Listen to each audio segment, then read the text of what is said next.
ওস্তাদ করমতুল্লাহ খাঁ সাহেব ছিলেন বিখ্যাত সরোদবাদক। তিনি জীবনের শেষ কয়েকটা বছর এই কলকাতা শহরেই কাটিয়েছিলেন। সে সময় শহরের ধনী নির্ধন অনেকেই তার সাগরেদ হয়ে বাজনা শিখতেন। খাঁ সাহেব শুধু উঁচু দরের বাজিয়েছিলেন না, তিনি একজন উঁচু দরের মজলিসি লোকও ছিলেন। তার গল্প একসময় শহরে প্রবাদের মতো রাষ্ট্র ছিল। পরলোকগত স্যার আশুতোষ চৌধুরী মহাশয়ের পত্নী লেডি প্রতিমা চৌধুরানী কর্তৃক প্রতিষ্ঠিত সঙ্গীত সংঘের অধ্যক্ষ ছিলেন করমতুল্লাহ খাঁ সাহেব।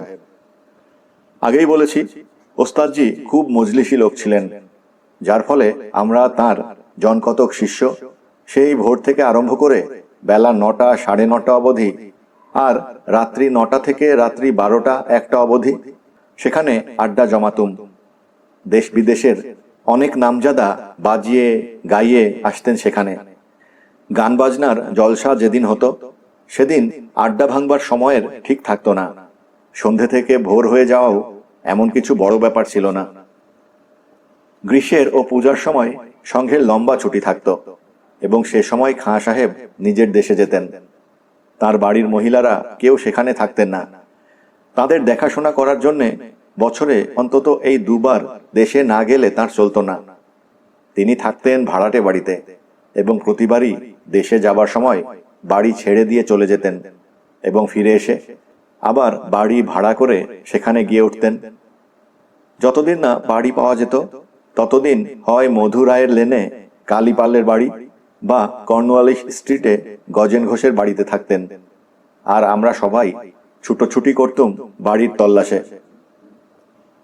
খাঁ সাহেবের পছন্দ মতো বাড়ি চাই, খোলামেলা আলো হাওয়া পাওয়া যায় এমন বাড়ি না হলে তার চলবে না। চারদিক বেশ বন্ধ থাকবে, অন্য কোনো বাড়ি থেকে কিছু দেখা যাবে না। অর্থাৎ তার ভাষায় বাড়িখানি একেবারে সিন্ধুকের মতো হওয়া চাই।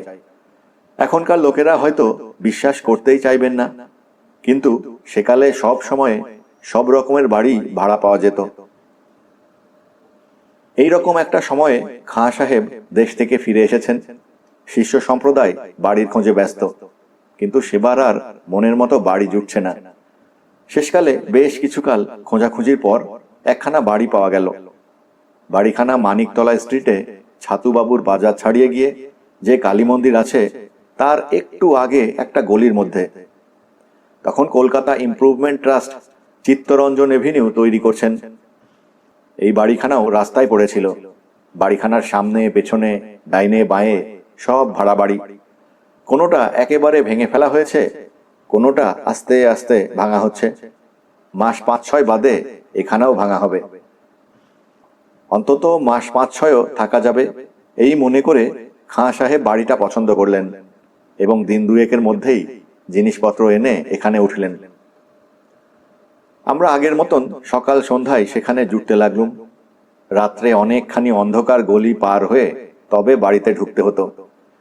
এইখানে গ্যাস কিংবা অন্য কোনো আলো জ্বলত না। তার উপরে দুপাশে সব ভাঙা বাড়ি থাকায় গলি পার হবার সময় অনেকেরই গা ছমছম করত। একদিন, তখন রাত্রি প্রায় 8টা হবে, খাঁ সাহেবের একটি শিষ্য ওই গলিটা পার হচ্ছেন। এমন সময় ভদ্রলোকের কানের পাশ দিয়ে একটি বড় ডাব বেরিয়ে গিয়ে সামনে পড়ল। আমরা অনেকেই তখন ওপরে বসেছিলুম।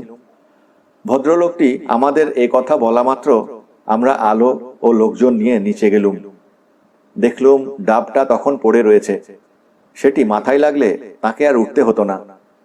নিশ্চয়ই কোনো বদমাইশ লোকের কাজ মনে করে তো তখনকার মতন আমরা চলে গেলুম। পরের দিন সকালে এসে শুনলুম যে কাল সারা রাত্রি মহা হাঙ্গামা গিয়েছে। কি ব্যাপার? শোনা গেল রাত্রি 11টার সময় স্নানের ঘরে কল খোলার শব্দ পেয়ে নিচে গিয়ে কল বন্ধ করে আসা হয়। সে সময় কলকাতা শহরের অনেক জায়গায় সারা রাত কলে জল থাকত। যা হোক, ওপরে আসবার পরই আবার জল পড়ার শব্দ শুনতে পাওয়া যায় এবং আবার তারা নিচে গিয়ে কল বন্ধ করে আসে।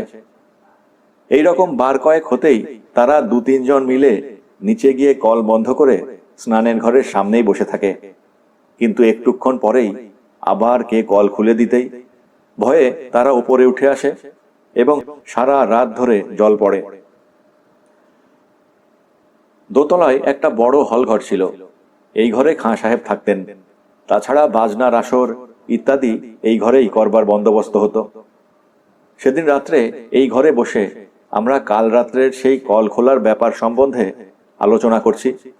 এমন সময় ওপর থেকে ঝুপ ঝুপ করে পুষ্প বৃষ্টির মতন আমাদের মাথার ওপরে খানিকটা আস্তা কুড়ের ময়লা পড়ল। আমরা তো অবাক। এরকম চাষাড়ে রসিকতার চলন সেখানে ছিল না। কাজেই উপস্থিত ব্যক্তিদের মধ্যে এ কাজ কেউ করেনি। যা হোক, সে জায়গাটা পরিষ্কার করে আবার বসা গেল। কিন্তু বসতে না বসতেই আবার সেই ময়লার বৃষ্টি, যত সব তরকারির খোসা। ব্যাপার দেখে খাঁ সাহেব তো নানা রকম মন্ত্র তন্ত্র আওড়াতে লাগলেন, ঝাড়ফুঁকও চলতে লাগলো। সেদিনকার মতো আমরা সরে পড়লুম। পরের দিন এসে শুনি সারা রাত সেই রকম কল খোলা চলেছে এবং রাত্রে আরো দু একবার ময়লাও পড়েছে। খাঁ সাহেবের দেশের বাড়িতে অনেকগুলি ছেলে মানুষ হচ্ছিল। এবারে তাদের মধ্যে দু একজনকে কলকাতায় নিয়ে এসেছিলেন। এদের মধ্যে একজন বলল, সিঁড়িতে একজন দাড়িওয়ালা অপরিচিত বৃদ্ধ দাঁড়িয়েছিলেন। আমি কাছে যেতেই তিনি যে কোথায় মিলিয়ে গেলেন তা বুঝতে পারলাম না। এ ছোকরা ছিল খুবই ওস্তাদ। সমস্ত ব্যাপারটার উপর একটু রং দেবার জন্যই কথাটা সে বানিয়ে বলেছিল। কিন্তু যাই হোক, শূন্য থেকে আমাদের ওপরে ময়লা পড়া সমানে চলতে লাগলো। ঘরের সমস্ত দরজা বন্ধ করে দিয়ে ওপর দিকে চেয়ে বসে থেকে দেখেছি হঠাৎ শূন্য থেকে খানিকটা ময়লা ঝুরঝুর করে পড়ল। ফাঁকা জায়গায় নয়, লোকের ওপরে। এদিকে খাঁ সাহেব 5 ওয়াক্ত নামাজ পড়তে লাগলেন। বাড়িতে কোনো প্রকার অনাচার যাতে না হয় সেদিকে কড়া নজর রাখলেন। ঘরের মধ্যে সর্বক্ষণ গুগ্গুল জ্বলতে লাগলো, কিন্তু কিছুতেই কিছু হলো না। সন্ধ্যের পর লোকজন আসরে বসলেই ময়লা পড়া সমানে চলতে লাগলো। ব্যাপার দেখে আড্ডাধারীরা সরে পড়তে আরম্ভ করলো। অনেক বাইরের লোকও কৌতূহল পরবশ হয়ে আসতে লাগলো। আমাদের অমন শান্তির নীড় বাজারের হট্টগোলে পরিপূর্ণ হলো। খাঁ সাহেবের এক বন্ধু ছিলেন, তার বাড়ি কাবুলে। সকলে তাকে সৈয়দ সাহেব বলে ডাকতেন। ভদ্রলোক উর্দু বলতে পারতেন না, ফার্সিতে কথা বলতেন, কিন্তু উর্দু বুঝতে পারতেন। খাঁ সাহেবও ফার্সি বলতে পারতেন না, তবে বুঝতে পারতেন। এই সৈয়দ সাহেব ধার্মিক লোক ছিলেন, আর ঝাড়ফুঁক ও তন্ত্রমন্ত্রেও ছিলেন ওস্তাদ। হালে পানি না পেয়ে এই সৈয়দ সাহেবের শরণাগত হওয়া গেল শেষকালে। সৈয়দ সাহেব এসব শুনে কিছুক্ষণ চোখ বুজে থেকে বললেন, কোনো ভয় নেই, এ হচ্ছে একরকম বদমাইশ ভূতের কাজ। দাঁড়াও, ঠান্ডা করে দিচ্ছি। সৈয়দ সাহেব 8-10টা কাগজে কি সব মন্ত্র লিখে দেওয়ালের জায়গায় জায়গায় মেরে দিলেন।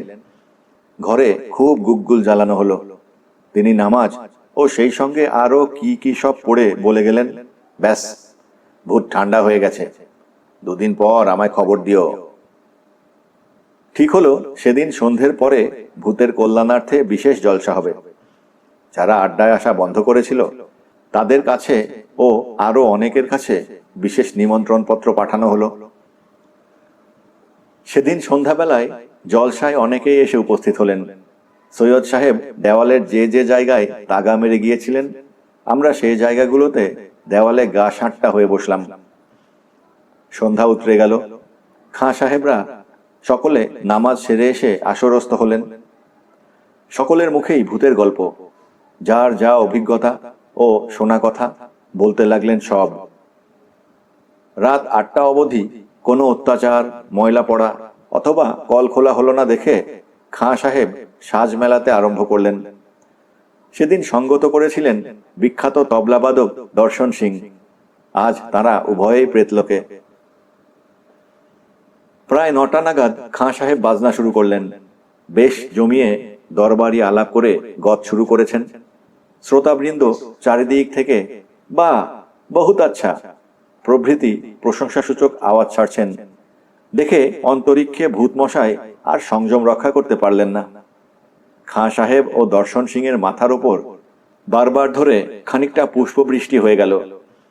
বাদামের খোসা, পেঁয়াজ ও আলুর খোসা এবং তৎসহ যথোচিত ছাই, কাদা ইত্যাদি। একবার নয়, 2-3 বার। খাঁ সাহেব বাজনা থামিয়ে শরৎটি নামিয়ে রেখে ওপর দিকে চেয়ে বললেন, তৌবা তৌবা। তারপর একটু থেমে বললেন, কিছু রুপিয়া পয়সা ফেঁকো বাবা। ওদিকে ব্যাপার দেখে শ্রোতাবৃন্দ আস্তে আস্তে হালকা হতে লাগলেন, কিন্তু তাঁরাও বঞ্চিত হলেন না।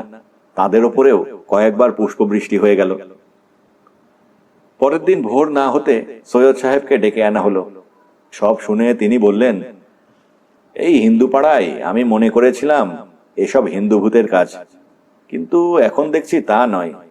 কারণ আমি যে মন্ত্র ঝেড়েছি, হিন্দু ভূত তা কিছুতেই সহ্য করতে পারত না। এ হচ্ছে জিন, একেও আমি তাড়িয়ে দিচ্ছি, তবে কিছুদিন সময় লাগবে। খাঁ সাহেব কিন্তু আর সময় দিলেন না।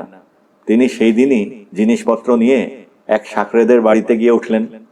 শিষ্য সম্প্রদায় আবার ছোটাছুটি শুরু করলো নতুন বাড়ির তল্লাশে।